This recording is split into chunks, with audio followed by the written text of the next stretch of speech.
Elhamdülillahi Rabbil alemin. Vessalatu vesselamu ala Resulihi Muhammedin ve ala alihi ve ashabihi ecma'in. Ve eşhedü en la ilahe illallah vahdehu la şerike leh. Ve eşhedü enne Muhammeden abduhu ve resuluh. Bütün dünyalarını, bütün alemlerini yoktan var etişe Allah subhanahu ve teala hamd senimiz bulsun.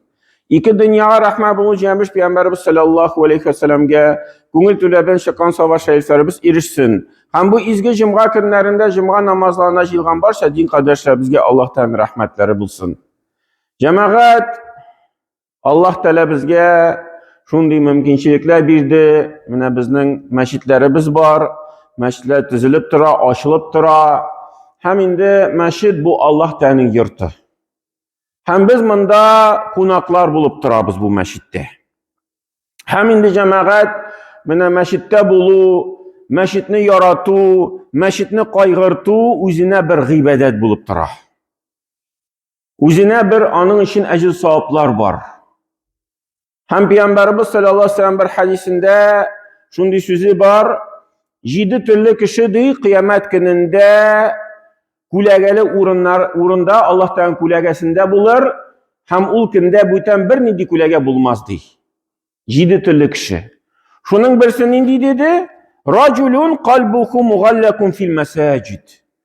İlk kişi dey, kaysının yüreği meşitte elinip dura.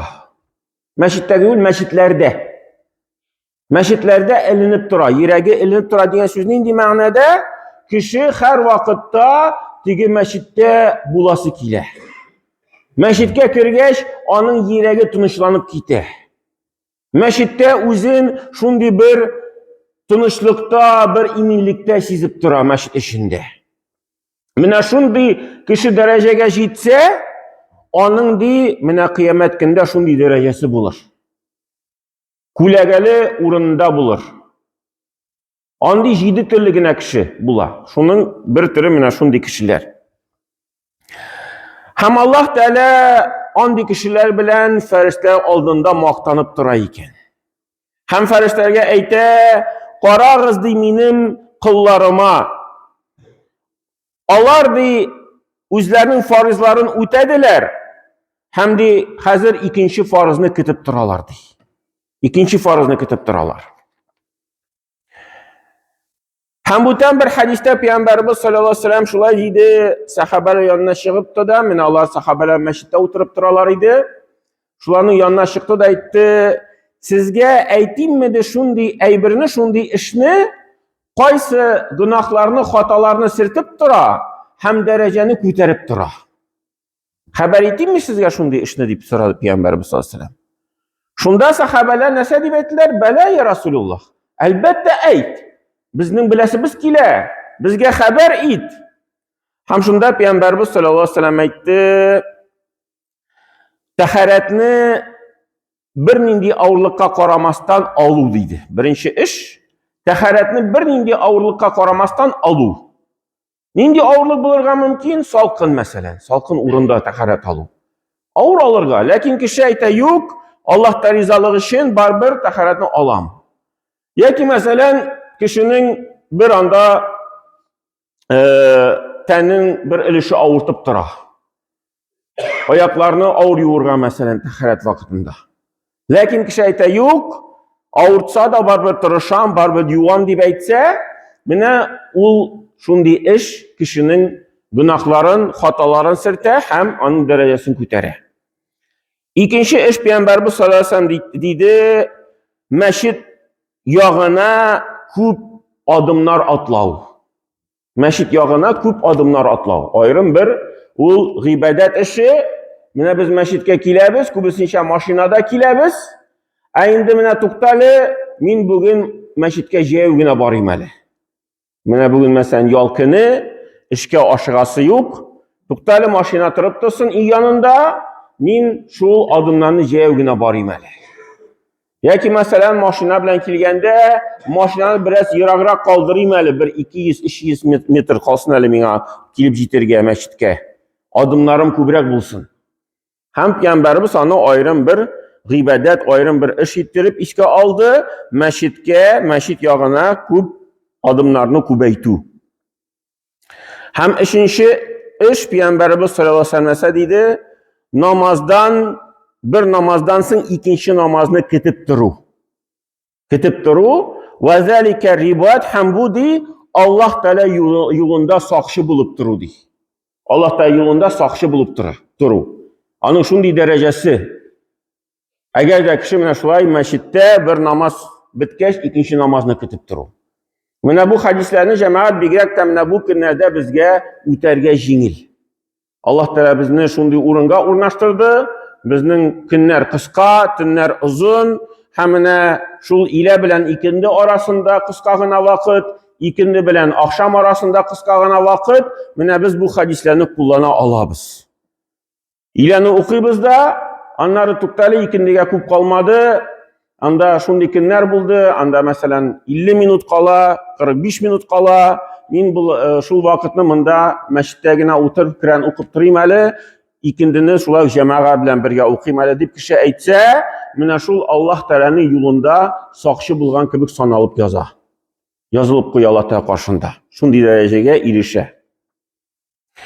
Ham o'tan bir hadisda Payg'ambarimiz sollallohu alayhi vasallam aytdi: "Al-qoidu ala salati kal-qanit." Namazning kutib o'tirishi kishi namazda bosib turgan kishi kibikdi.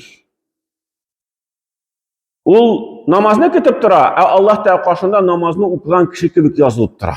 Ajr savobi. Masalan, mana shu ilani o'qidik da, anari ikindini o'qiymiz. Necha minut o'qiymiz ikindini? 4 rakat 5 minut o'qiyik. Ham ila bilan ikindi arasında 45 minut, 50 minut kutib o'tirdik. Ila bitgandan so'ng ikindi kelib yetganin kutib o'tirdik. Mana shu 50 minut kutibgina o'tirib tursak-gina da Alloh taolo qarshında mana shu 50 minut namozni o'qigan kibik yazılib qo'ya. Ajr savobi. Nişanda 50 minutka neçe rakat siya? 50 rakat, 40 rakat siyamanda, 30 rakat siyamı, şu mine biz namazını okuyan kişiler kibik yazılıp koyabız. Hem de Allah Teala karşında alayına tügül. Allah Teala karşında di namaz okuşular sonundan yazılıp koyadı. İden çıkıp gitkenden soň iyiye qaytıp gitken şeye kadar. Mine kişi iden çıkıp giten meşitke barimalı. Namazga barimalı, hamına şu şıqqandan alıp, indi o namaz okuşular sonundan yazılıp koya iken. Qaytıp gitken şeye kadar. Indi şu iş meşitke baru, şu özüne tege ayrım bir iş bulsa. Indi iden çıkıp gitse, başta kilitke kirip çıkam, anda kutuğanlarga kirip çıkam, anları meşke kirip çıkam, indi elbette andi ajr savob bulmuyor. Ajr savob bular mana shu niyati chiqib ketganda masjidga boram deb shunday niyat bo'lsa. Ham bundan bir hadisda Payg'ambarimiz sollallohu alayhi vasallam aytdi: "Masjiddi ul har bir taqvo kishining uyidi, yurtidi." Agarda kishi taqvo, onun ko'nglida taqvolik bor, masjidga kelgach, u endi o'zini uyda sezgan kibik sezadi. Mana biz bizga qaytamiz, bizning uyga kirgach necha ko'nglimiz bo'lar? Tigi jayilib ketadi. Jonimiz jayilib ketadi, uyga kirdik. Bunlarimiz tigi butunsin jibara. Kiyimni solabizda, rahatlanib divanga o'tirabizda, biz endi uyga qaytib yetdik deb, bizning ko'nglimiz tigi tinchlanib ketadi. Mana de taqvo kishi o'zini shulay masjidda sezirga tegish. Uyga qaytib kirgan kibik. Ve inna lil masajidi avtadan. Hamdi har bir masjidlarning o'zining tirakları var, bağanaları var. Her bir masjidning tirakları var, bağanalar. Kim alar? Kimdi her vaqtda mana shulay vaqt bulgan sayın masjidga kelib, masjidda vaqtni o'tkazib turgan kishi. Hamdi şu kishilarning o'tirdaşları farishtalar.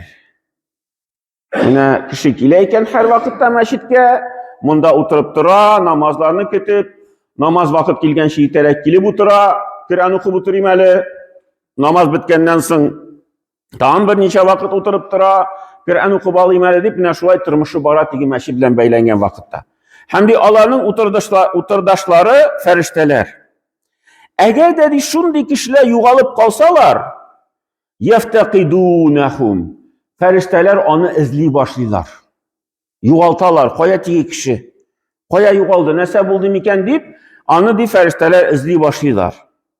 Eğer dedi andi kişiler alıp gitseler, ferişteler onlarını tiki ilerine kilip hallerin bilelerdi. Hem de eğer de onlar bir haşetke düşseler, o ferişteler onlarga yerden itelerdi. Andi kişilerge. Kimge andi derece? Mine şul meşitte uzun ide çizgen gibi kişilerge. Meşitke kilip, kungilleri tege şulay jeyilip, tınışlanıp gite tırgan kişilerinin. Mine indi ul cemaat şul meşitlerinin dereceleri, hem indi mine biz şul Allah'tan yırtına, şulay korarga tiyiş, ayrım bir tege gıbedet ittirip, mında indi şul gıbedetler okup, namazlar okup, Kur'anlar okup, derslerde katnaşıp, indi şul meşit Allah'tan yırtı deyip, indi her vakitte şulay ihtibar bilen korap tırırga.